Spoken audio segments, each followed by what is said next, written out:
അനുജത്തി പറഞ്ഞ അരുണേട്ടൻ കേക്കില്ലേ? ഇല്ലേ?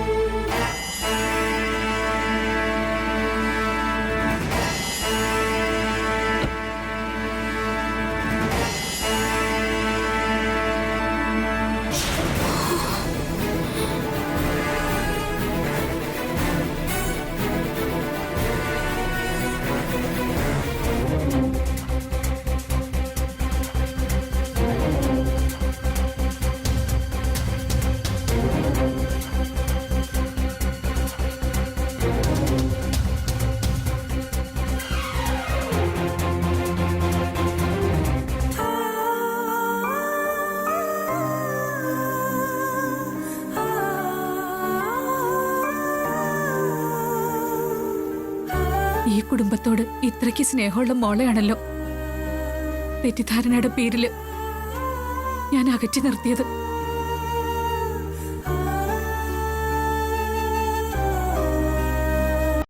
ഈ സ്നേഹം തിരിച്ചറിയാൻ പറ്റാതെ പോയ പാപിയായി പോയല്ലോ മോളെ ഞാൻ.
അരുൺ പറയൂ. ഞാനും ഐശ്വര്യം തമ്മിലുള്ള ഡിവോഴ്സിന്റെ കാര്യം സംസാരിച്ചിരുന്നല്ലോ. അത് ആ വക്കീൽ നോട്ടീസ് ഐശ്വര്യക്ക് അയച്ചു കൊടുക്കണമെന്നില്ല. അത് എൻ്റെ കയ്യിൽ തന്നാൽ മതി. ഞാൻ നേരിട്ട് ഐശ്വര്യക്ക് കൊടുത്തോളാം. അല്ല, അതിന് ചില ഫോർമാലിറ്റീസ് ഒക്കെ നോക്കാനുണ്ട്. ശരി, അതൊക്കെ നടന്നോട്ടെ. ഇനി ഒട്ടും വൈകിക്കാൻ പറ്റില്ല. നാളെ തന്നെ ഡിവോഴ്സ് നോട്ടീസ് ഞാൻ നേരിട്ട് ഐശ്വര്യക്ക് കൊടുക്കും. അതിനുള്ള ഏർപ്പാടുകൾ ചെയ്യണം. ഓക്കെ ഓക്കെ ഓക്കെ ശരി.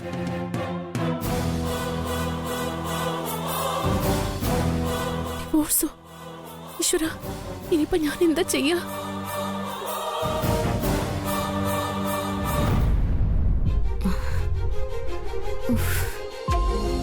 കാലമല്ലാതെ വേദനിക്കുന്നു. റെസ്റ്റ് എടുക്കാനുള്ള സമയത്താ അശ്വതി ചേച്ചിയുടെ വീട്ടിലേക്ക് പോയെ. അതാ കാലുവേദനായ. സാരമില്ല, കൃത്യസമയത്ത് ഞാൻ ചെന്നോണ്ടേ ആ പ്രശ്നം എങ്ങനെയെങ്കിലും പരിഹരിക്കാൻ പറ്റിയല്ലോ. ഐശ്വര്യ എടുത്ത് അവിടെ അരുണേട്ടനെ വല്ലാതെ ഇൻസൾട്ട് ചെയ്തു. ശരിയാ, പക്ഷേ ഐശ്വര്യടുത്തിയുടെ പക്ഷത്തുനിന്ന് ചിന്തിക്കുമ്പോ ഐശ്വര്യടുത്തി പറയുന്നില്ലേ ശരി. പക്ഷേ അരുണേട്ടൻ എന്ത് ചെയ്യാനാവും? ആദ്യം താലി കെട്ടിയ ഭാര്യയും മോളും ഒരു വശത്ത്, പിന്നെ നാലാളറിയ താലി ചാർത്തിയ ഐശ്വര്യ എടുത്തി മറുവശത്ത്.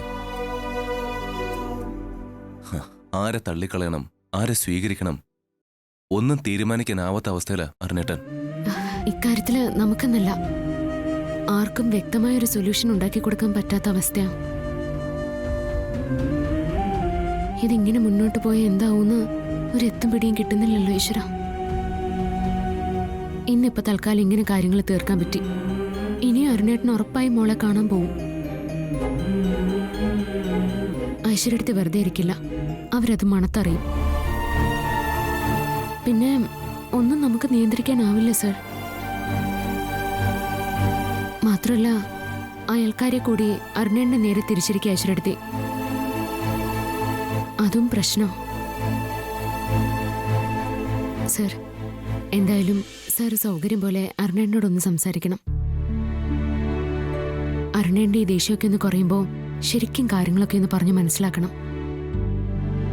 അല്ലെങ്കിൽ ഇതിനേക്കാളും വലിയ പ്രശ്നങ്ങളിലേക്കായിരിക്കും അരുണേട്ട് ചെന്ന് ചാടാൻ പോകുന്നത്. ശ്യാമ പറഞ്ഞത് ശരിയാ.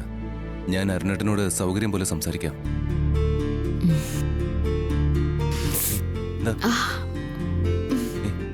വേദനയുണ്ടോ? നല്ല വേദന. ശ്യാമ കിടന്നോ, കുറച്ചു നേരം റെസ്റ്റ് എടുക്ക.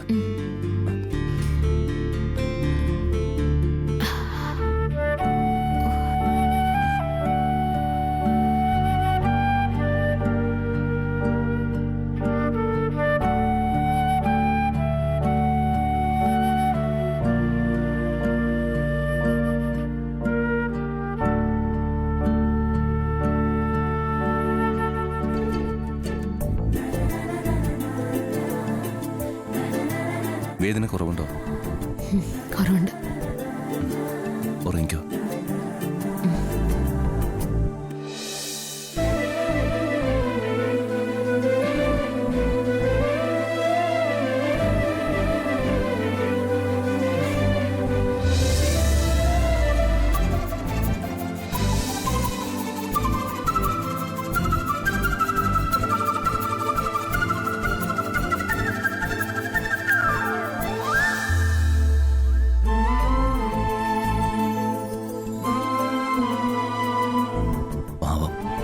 സുഖമില്ലെങ്കിലും ഈ കുടുംബത്തിന് വേണ്ടി ഒരുപാട് കഷ്ടപ്പെടുക.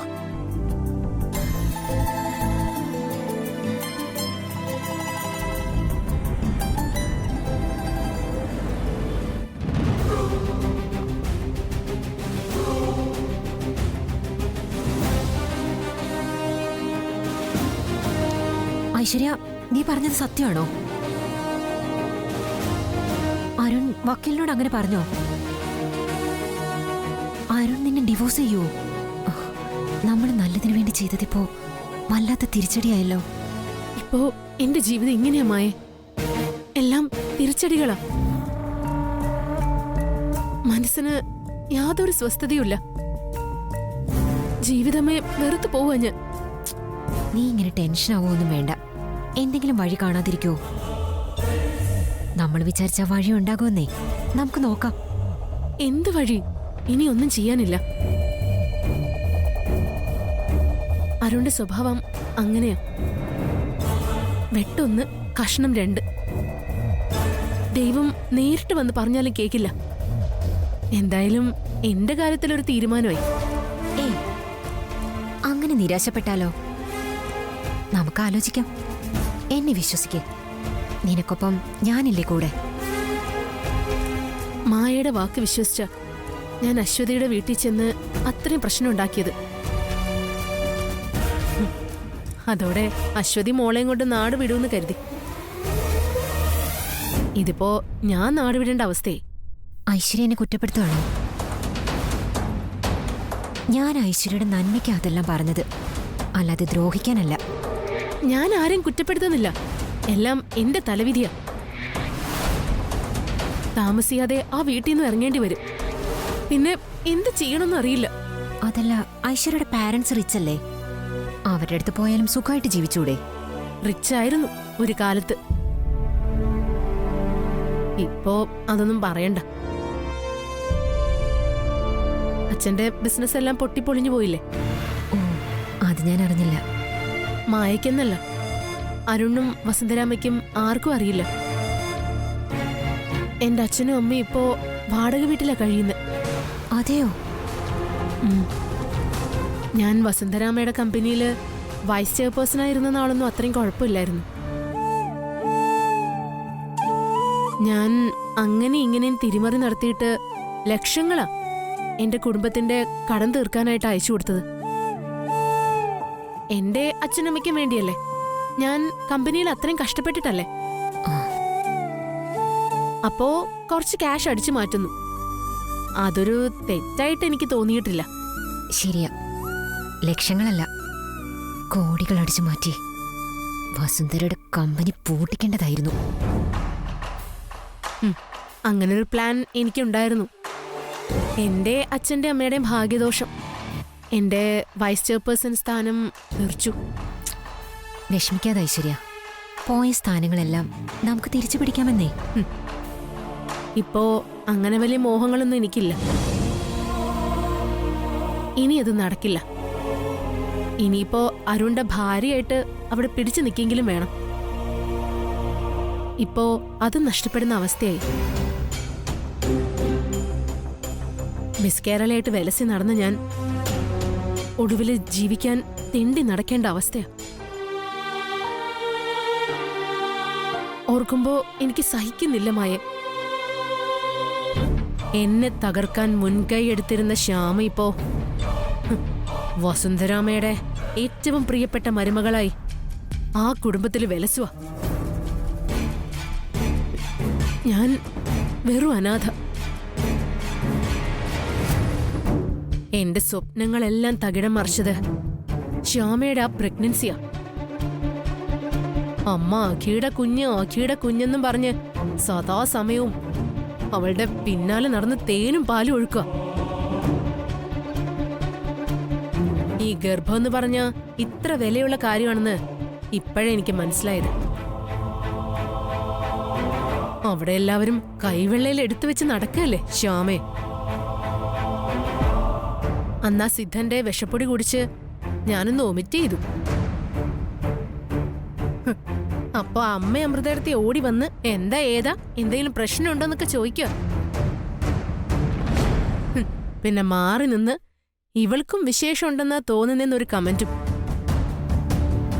കേട്ടപ്പോ നാണം കെട്ട് എന്റെ തൊലി ഉരിഞ്ഞുപോയി. അങ്ങനെ സംഭവിച്ചോ?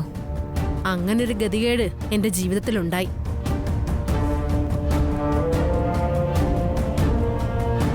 എന്നാ ഐശ്വര്യ ഇപ്പൊ പറഞ്ഞ ആ ഗതികേട് തന്നെ അങ്ങ് തുടർന്നാലോ? മനസ്സിലായില്ല. ഐശ്വര്യ പറഞ്ഞില്ലേ പ്രഗ്നൻസി എന്ന് പറഞ്ഞ ഇത്ര വിലയുള്ള കാര്യമാണെന്ന്. ആ, എനിക്കതിന്റെ മഹത്വം എന്താന്ന് അറിയാൻ ചോദിച്ചതാ. അതത്ര മഹത്വമുള്ള കാര്യം തന്നെ. പ്രഗ്നൻസി ഏത് കുടുംബത്തിലും ശരിക്കും ഒരു വിലയുള്ള കാര്യം തന്നെ. ഇപ്പൊ ഐശ്വര്യ തന്നെ പറഞ്ഞില്ലേ പ്രഗ്നന്റ് ആയ ശ്യാമയെ വസുന്ധര കൈവെള്ളയിൽ വെച്ചാ നടക്കുന്നതെന്ന്. പഴയ വെറുപ്പൊക്കെ മാറിയെന്ന്. ഇപ്പൊ അവൾക്ക് തേനും പാലും ഒക്കെ ഒഴുക്കുകയാണെന്ന്. അത് കാണുമ്പോ എനിക്ക് പെരുത്ത് കേറുക. അതിനു പകരം ഐശ്വര്യയും ശ്യാമയുടെ ആ അവസ്ഥയിൽ എത്തിയാലോ? എന്ന് പറഞ്ഞ ഞാനും അവളെ പോലെ ഗർഭിണിയാവണമെന്നാണോ മായ പറയുന്നേ? എന്നെ അതിനൊന്നും കിട്ടത്തില്ല. ഗർഭിണിയാക്കാൻ വയ്യെങ്കിൽ വേണ്ട. ഐശ്വര്യക്ക് ഗർഭിണിയായിട്ടൊന്ന് അഭിനയിക്കാലോ. മായ എന്തൊക്കെയാ പറയുന്നേ? ഐശ്വര്യ തന്നെ പറഞ്ഞല്ലോ ഐശ്വര്യ ഒമിറ്റ് ചെയ്തപ്പോ വസുന്ധരയും അമൃതയൊക്കെ സ്നേഹം കാണിച്ചെന്ന്. അതെ. അപ്പോ നമുക്ക് ആ റൂട്ട് തന്നെ ഒന്ന് പിടിച്ചാലോ?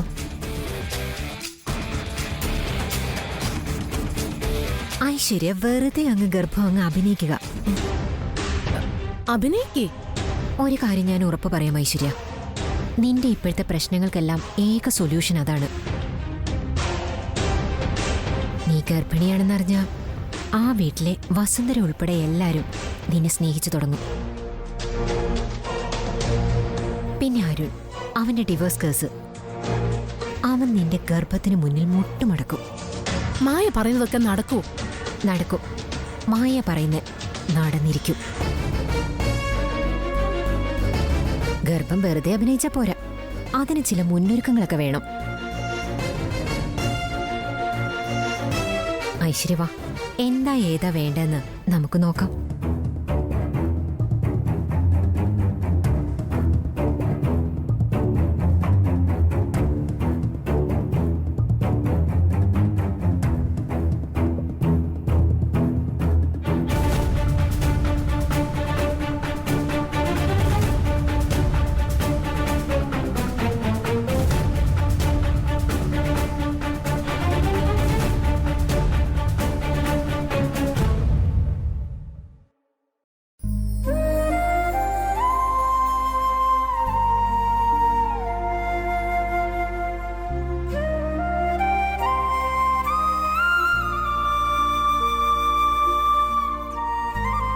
എന്റെ കണ്ണ, നീ എന്നെ ഒരുപാട് അങ്ങ് പേടിപ്പിച്ച് കളഞ്ഞു കേട്ടോ. ഒടുവിൽ നീ എല്ലാം ശുഭാക്കി തന്നു. എന്റെ വയറ്റിലുള്ള കുഞ്ഞിനെയും നീ രക്ഷിച്ചു. കണ്ണ, ഇനി എന്നെ ഇങ്ങനെ പേടിപ്പിക്കില്ല കേട്ടോ. പേടിപ്പിച്ചാ ഞാൻ നിന്നോട് പിണങ്ങും, ഉറപ്പാ.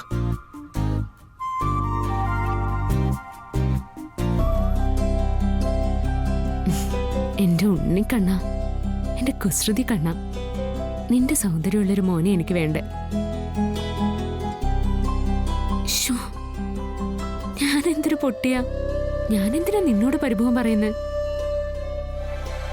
നീ തന്നെ എന്റെ വയറ്റിൽ വന്ന് പറഞ്ഞിരിക്കല്ലേ.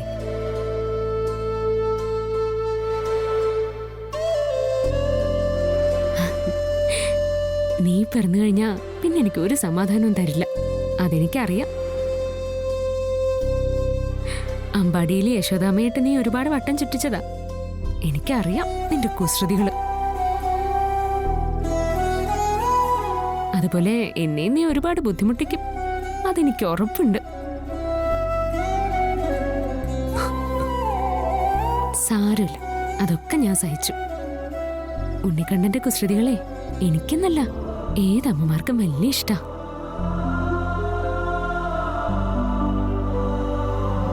എത്രയും പെട്ടെന്ന് നിന്റെ കുസൃതികളുമായിട്ട് എന്റെ അടുത്തേക്ക് ഒന്ന് വന്നാ മതി. എനിക്കിപ്പം നിന്നെ കാണാൻ കൊതിയാവുക.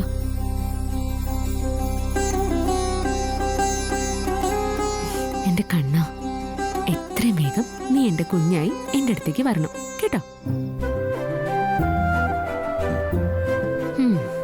ഇല്ലെങ്കിൽ നോക്കിക്കോ, ഞാൻ നിന്നോട് പിണങ്ങും.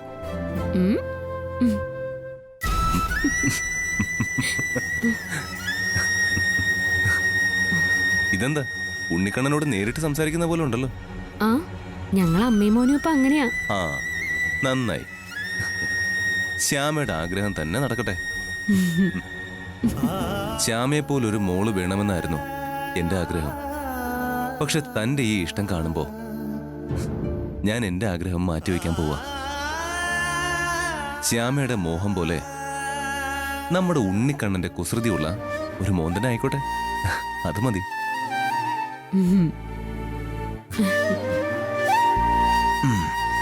അപ്പൊ ആ കുസൃതിയായ ഉണ്ണിക്കണ്ണനെ എന്നാ എനിക്ക് തരുക? ഓ, എനിക്കും അവനെ കാണാൻ കൊതിയായി. നോക്കട്ടെ, ഞാനൊന്ന് ആലോചിക്കട്ടെ. ഓ, ഇപ്പൊ തന്നെ ഇത്രയ്ക്ക് ഗമയായോ? അപ്പൊ ഇനി ഉണ്ണിക്കണ്ണനെ പ്രസവിക്ക കൂടി ചെയ്താലോ? ആ, അപ്പോ ഗമ കുറച്ചുകൂടി കൂടും. ഉം. അപ്പൊ ഞാനേ സാക്ഷാൽ ഉണ്ണിക്കണ്ണന്റെ അമ്മയാ, അത് മറക്കണ്ട.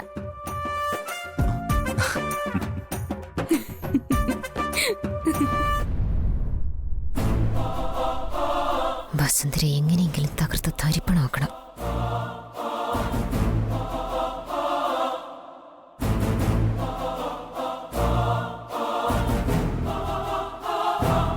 ഐശ്വര്യ, ഇത് പിടിക്കേ, സ്കാനിംഗ് റിപ്പോർട്ടാ.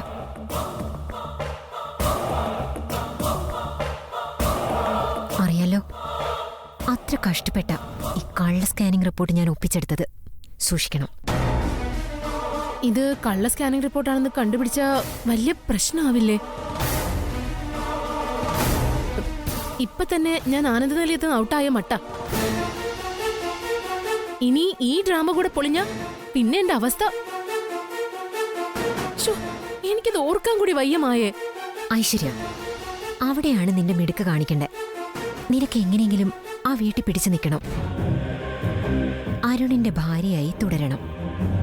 അരുണിന്റെ ഡിവോഴ്സ് കേസ് ചീറ്റിപ്പോണം. ഇതെല്ലാം നിന്റെ അഭിനയം പോലിരിക്കും. അഭിനയിക്കണം, യഥാർത്ഥ ഗർഭിണിയെ പോലെ അഭിനയിക്കണം. ആർക്കും സംശയത്തിനൊരിട കൊടുക്കരുത്. ആ, പിന്നെ അഭിനയിക്കാനായിട്ട് ഐശ്വര്യ പ്രത്യേകം പഠിപ്പിക്കണ്ടല്ലോ അല്ലേ? അഭിനയിക്കാം, പ്രഗ്നൻസി നന്നായിട്ട് അഭിനയിക്കാം. പക്ഷേ യഥാർത്ഥത്തിൽ ഞാൻ ഗർഭിണി അല്ലല്ലോ. അപ്പോ കുറെ നാൾ കഴിഞ്ഞ വയറ് കൂടുന്നില്ലല്ലോ, കാലിന് നീര് വന്നില്ലല്ലോ എന്നൊക്കെയുള്ള ചോദ്യങ്ങളുമായിട്ട് അമൃതയെടുത്തിയും അമ്മയും വരും. അപ്പൊ ഞാൻ എന്താ ചെയ്യാ? അത് പിന്നെയുള്ള കാര്യല്ലേ. ഇപ്പൊ ഇത്രയാകാങ്കി അപ്പോ അതിനും വഴി കാണാം. അത് ഉറപ്പല്ലേ? അപ്പോ ധൈര്യമായിട്ട് തന്നെ അഭിനയിക്കാല്ലേ? ധൈര്യമായിട്ട് നീ അഭിനയിച്ചോ. യഥാർത്ഥ ഗർഭിണിയും നിന്റെ മുന്നിൽ തോറ്റു പോണം.